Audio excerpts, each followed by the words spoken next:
கர்த்தராகிய இயேசு கிறிஸ்துவின் பரிசுத்த நாமத்திற்கு ஸ்தோத்திரம் சொல்லி உங்களை இந்த கிருபையின் புதையல் நிகழ்ச்சிக்கு வரவேற்கிறேன். எபிசோட் 1 104 வரைக்கும் பார்க்காதவங்க பாருங்க. நிச்சயமா உங்க இருதயத்தை தொடும் நம்புறேன். நான் இருதயத்துக்கு தேவையான விஷயங்களை பேசிட்டு வரோம். போன எபிசோட்ல ஆண்டவர் எப்படி அவரை கையளிச்சாரு, அதுக்கப்புறம் 3ஆம் நாளில் உயிர்க்கிறத எப்படி அவர் சொன்னார், இதெல்லாம் நம்ம பார்த்தோம். ஈஸ்டர் அவர் உயிர் தெழுந்துட்டார். 3ஆம் நாள் நம்ம கொண்டாடணும். அவர் உயிர்த்துட்டார். 3 நாளில் இந்த ஆலயத்தை இடித்து போடுங்கள், 3 நாளில் நான் அதை எழுப்புவேன்னு சொன்னார். 3 நாளில் உயிர்த்து வருவார்ன்றத சொன்னார். அதே மாதிரி அவர் உயிர்த்துட்டார் பாருங்க. பூமியோட இருதயத்தில் இருந்தார் அந்த 3 நாட்கள். 3ஆம் நாள் உயிர்த்து நேற்றும் இன்றும் என்றும் ஜீவிக்கிற தேவனா இருக்கார். ஏன்னா அவர் கல்லறையில போய் பார்க்கறாங்க, கல்லறைக்குள்ள அவர் இல்லை. ஆனா அதுக்கப்புறம் தரிசனம் ஆகிறார். அநேகருக்கு தரிசனம் ஆகிறார். என் சீடர்களுக்கு கூட தரிசனம் ஆகிறார். அவர் உயிர்த்ததுக்கு அநேக சாட்சி. என்னைக்கும் நம்ம அதுதான் கொண்டாடிட்டு இருக்கோம். ஏன்னா அது நிஜம். நமக்காக எல்லாம் செஞ்சு முடிச்சு கல்வாரி சிலுவையில நமக்காக எல்லா பாடுகளும் பட்டு மரித்து மீண்டும் 3ஆம் நாள்ல உயிர்த்து என்னைக்கும் ஜீவிக்கிறவரா இருக்கார். இதுதான் நம்ம வேத சத்தியம். ஏன்னா இது இல்லைன்னா ஒன்றும் பேசுறதுக்கே இல்லை பாருங்க. ஆண்டவருடைய பலிதான் நமக்கு ரட்சிப்பை கொடுக்குது, மீட்பை கொடுக்குது. மீட்டெடுத்து தான் நம்மளை வாழ வச்சிட்டு இருக்காரு. இதை தான் நம்ம பேசணும். ஆண்டவரோட அன்பை, அவருடைய கிருபையை, அவருடைய மீட்பை, அவர் நமக்கு தந்த ரட்சிப்பை, இதை நம்ம நிச்சயம் பேசி ஆகணும் பாருங்க. இப்போ பார்ப்போம். மத்தேயு 7ஆம் அதிகாரம் 21. பரலோகத்தில் இருக்கிற என் பிதாவின் சித்தத்தின்படி செய்கிறவனே பரலோக ராஜ்யத்தில் பிரவேசிப்பானே அல்லாமல் என்னை நோக்கி கர்த்தாவே கர்த்தாவே என்று சொல்லுகிறவன் அதில் பிரவேசிப்பதில்லை. பாருங்க, தெளிவா சொல்றாரு பாருங்க. பரலோகத்தில் இருக்க என் பிதாவின் சித்தத்தின்படி செய்கிறவனே என்னன்னு சொல்லியிருக்காரு ஆண்டவர். அவரோட வார்த்தையை தான் சொல்றார். அவர் சித்தம் என்ன, பிரதான கற்பனை மற்றும் நிறைய சொல்லியிருக்காரு. கமாண்ட்மெண்ட்ஸ் இருக்கு. நம்மளுக்கு வேதத்தை வாசிச்சோம்னா அவரோட வார்த்தைகள்லாம் என்னென்ன செய்யணும், எப்படி நடக்கணும், அவரோட சித்தம் எது எல்லாம் தெளிவா வசனங்கள்ல இருக்கு பாருங்க. நாம அவர் சித்தப்படி நடக்கும்போது பூலோகத்துல மட்டும் இல்ல, பரலோக ராஜ்யத்திலும் பிரவேசிக்க முடியும். அதுதான் சொல்றாரு பாருங்க. கர்த்தாவே நோக்கி கர்த்தாவே கர்த்தாவே என்று சொல்லுகிறவன் அதில் பிரவேசிப்பதில்லை. சும்மா ஆண்டவர்கிட்ட நம்ம நிறைய பேர் பாருங்க, நம்ம ஜெபம் பண்ணா போதும், நம்ம இஷ்டத்தை நம்ம நடந்துக்கலாம். தான் தோண்டித்தனம்ன்றது என்னன்னா, சில பேர் பாருங்க, அவங்க அவங்க வழி, அதாவது அவங்க என்ன நினைக்கிறாங்க அதெல்லாம் செய்வாங்க. அது ஆண்டவருக்கு சித்தமா நம்ம ஜெபிச்சு அது ஆண்டவர் நம்ம கேட்டு செய்யலாம் அப்படின்னு எல்லாம் கேட்காம அவங்க எதை நினைச்சாலும் உடனே ஒரு முடிவு எடுத்துருவாங்க. தொழில் சம்பந்தமாவோ இல்ல ஒரு சொத்து விற்கிறதோ வாங்கறதோ ஏதோ ஒரு சம்பந்தமா எதை செய்யும் போதும், படிப்புல வேலை விஷயத்துல இல்ல நாம ஏதாவது ஒரு முயற்சிகள் எடுக்கும் போது, தொழில் சம்பந்தமான ஒரு பெரிய முடிவுகள் எடுக்கும் போது, இதெல்லாம் பாருங்க நம்ம ஆலோசிச்சு முடிவு எடுக்கணும். நிறைய பேர் வருவாங்க பாருங்க, சாத்தானே ஆண்டவர்கிட்ட வசனம் சொல்லும் போது அவருக்கு அந்த கல்ல அப்பமாக்கி இருக்க எவ்வளவு நேரம் ஆயிருக்கும். தாழ குதிக்க சொல்லும் போது அவர் அப்படியே மகிமையா கடல்ல நடக்கிறவருக்கு, ஏன் எல்லாமே செய்யறவருக்கு, அதிசயங்கள் அற்புதங்கள் எல்லாம் நடத்துறவருக்கு தாழ குதிக்கிறதோ இல்ல கல்ல அப்பமாக்குறதோ எதை செய்யறதோ அவருக்கு சாதாரணம். ஆனா ஏன் செய்யல? சாத்தானுக்கு கீழ்ப்படிய வேண்டிய அவசியம் அவருக்கு இல்ல.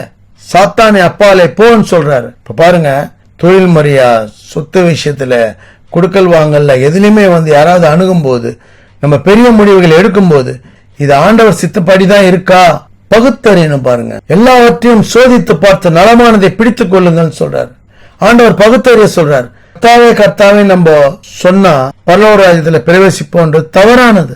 அதான் பிரதான கற்பனையில ஃபர்ஸ்ட் எல்லாரும் பண்றாங்க பாருங்க. தேவனை முழு இதயத்தோடு, முழு ஆத்மாவோட, முழு பலத்தோடு துதிக்கிறது எல்லாம் துஷ்டம் கூட பண்ணிடுறான் பாருங்க. அப்ப அவன் பரலோக ராஜ்யத்துல எப்படி பிரவேசிக்க முடியும்?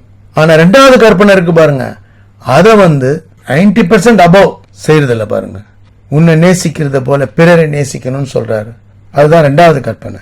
அதை எங்க செய்யறாங்க? அந்நியரை உபசரிக்கணும்னு சொல்றாரு, சத்துருவ சிநேகிக்க சொல்றாரு. முன்னுக்கு வரணும்னா இன்ஸ்டன்டா வந்துடணும்னு நினைக்கிறாங்க. ஒருத்தர் சொன்னார் ஒரு முறை, ஒரு சாதாரண மல்டி லெவல் மாதிரி ஒரு தொழில், அந்த தொழில் சரியானது இல்லை. அப்ப எங்களை சொல்லும் போது இது சரி வராதுன்னு நான் சொல்லும் போது அவர் சொன்னார், இது எனக்கு ஆண்டவர் கொடுத்த ஆசீர்வாதம். சாத்தான் கூட வருவாங்க உங்ககிட்ட, தேவன் கொடுத்தா அது நித்தியம். எந்த ஆசீர்வாதம் அவர் கொடுத்தாருன்னா அது யாராலும் தாராளமா உங்களுக்கு அது உங்க வாழ்க்கை நிறைவாகும்படி, சமாதானமாகும்படி, செழிப்பாகும்படி அப்படிதான் அவர் கொடுப்பார்.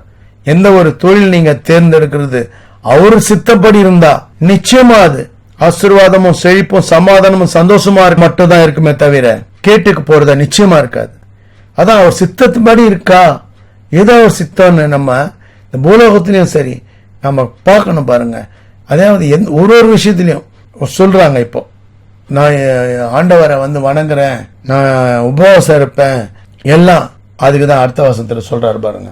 அந்நாளில் அநேகர் என்னை நோக்கி கர்த்தாவே கர்த்தாவே உமது நாமத்தினாலே தீர்க்க தரிசனம் உரைத்தோம் அல்லவா, உமது நாமத்தினாலே பிசாசுகளை துரத்தினோம் அல்லவா, உமது நாமத்தினாலே அநேக அற்புதங்களை செய்தோம் அல்லவா என்பார்கள். 23 வசனம். அப்போது நான் ஒரு காலம் உங்களை அறியவில்லை, அக்கிரம செய்கைக்காரரை என்னை விட்டு அகன்று போங்கள் என்று அவர்களுக்கு சொல்லுவேன்.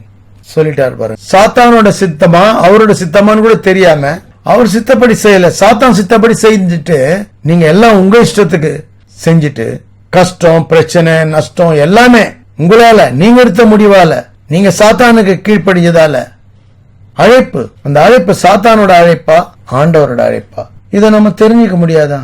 ஏன் தெரிஞ்சுக்க முடியாது? சாத்தானோட அழைப்பு அதான் பாருங்க, எப்படி வந்தாலும் அவரே சொல்றாரு பாருங்க.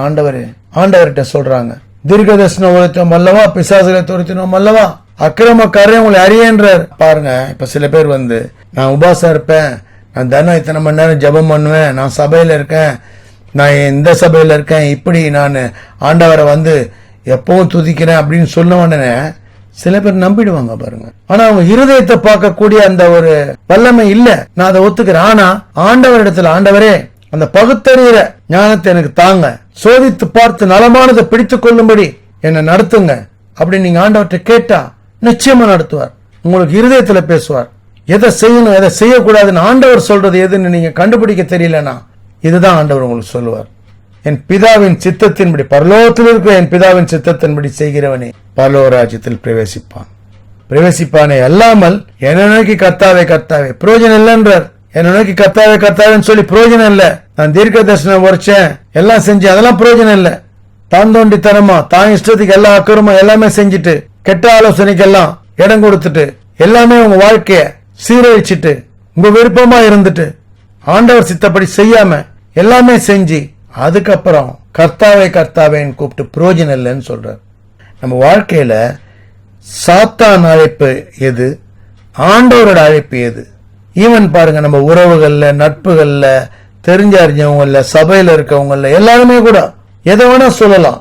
ஆனா நம்ம நம்பணும்னு ஒண்ணு இல்ல, நம்ம பகுத்தறியணும். யார் எதை பேசினாலும் பகுத்தறியணும். ஆண்டவர் அப்படிதான் வசனத்துல சொல்லியிருக்காரு பாருங்க. எல்லாவற்றையும் சோதித்து பார்த்து நலமானதை பிடித்துக் கொள்ளுங்கள். ஏன் அவரே சொல்றாரு கள்ள தீர்க்கதரிசிகள் இருக்காங்கன்னு. இந்த வசனத்திலே சொல்றாரு பாருங்க, 15ஆம் வசனத்துல, மத்தேயு 7:15. கள்ள தீர்க்கதரிசிகளுக்கு எச்சரிக்கையாயிருங்கள், அவர்கள் ஆட்டுத்தோலை போர்த்தி கொண்டு உங்களிடத்தில் வருவார்கள். கள்ள தீர்க்கதரிசிகள்லாம் இருக்காங்க ஆண்டவரே சொல்றார். அதனால நாம நம்ம வாழ்க்கைய ஆண்டவரோட அழைப்பு, அவர் சித்தத்துக்கு செவி கொடுத்து அவர் வேதவசனத்தை வாசித்து தியானிச்சு ஆண்டவர்கிட்ட ஜெபிச்சு, ஆண்டவரே நீங்க உங்க சித்தப்படி நான் நடக்கணும், உங்க சித்தம் எதுன்றது நான் தெரிந்து கொள்ளும்படி என்னை நடத்துங்க, ஞானத்தை தாங்க, உங்க சித்தம் எதுன்னு நான் அறிந்து கொள்ளும்படி என்னை நடத்துங்க, என் இருதயத்துல பேசுங்க, என் வாழ்க்கையில உங்க சித்தப்படி எல்லாம் நடக்கணும். நான் பூலோக ராஜ்யத்துல மட்டும் இல்ல பரலோக ராஜ்யத்திலும் உங்களோட பிரவேசிக்கும்படி என் வாழ்க்கை முழுவதும் நடத்துங்க, சமாதான சந்தோஷத்தினால் நிரப்புங்க, உங்க அன்பு உங்க கிருபையால எப்பவும் என்ன பற்றி கொள்ளுங்க, உங்க சார்ந்து வாழும்படி என்னை நடத்துங்க, என்னோட வாழ்நாள் முழுவதும் உண்மை சார்ந்து வாழும்படி உங்க கிருபையினால என்ன நடத்துங்க அப்படின்னு ஆண்டவர்கிட்ட ஜெபிச்சு வாழ்க்கைய நடத்தும்படி கேளுங்க. நிச்சயமா நடத்துவார். தொடர்ந்து வாட்ச் பண்ணுங்க. சப்ஸ்கிரைப் பண்ணணும்னு நினைக்கிறவங்க சப்ஸ்கிரைப் பண்ணுங்க, ஷேர் பண்ணுங்க. அநேக இருதயங்களை ஆண்டவர் தொடும்படி நிறைவுக்கு வருவோம். God bless you all. கர்த்தராகிய இயேசு கிறிஸ்துவின் விலையேறப்பட்ட ரத்தத்திற்கு ஜெயத்தை ஏறெடுத்து அவருடைய பரிசுத்த நாமத்திற்கு ஸ்தோத்திரம் சொல்லி நிறைவு செய்கிறேன். நன்றி. தேங்க்ஸ் ஃபார் வாட்சிங். தேங்க்யூ.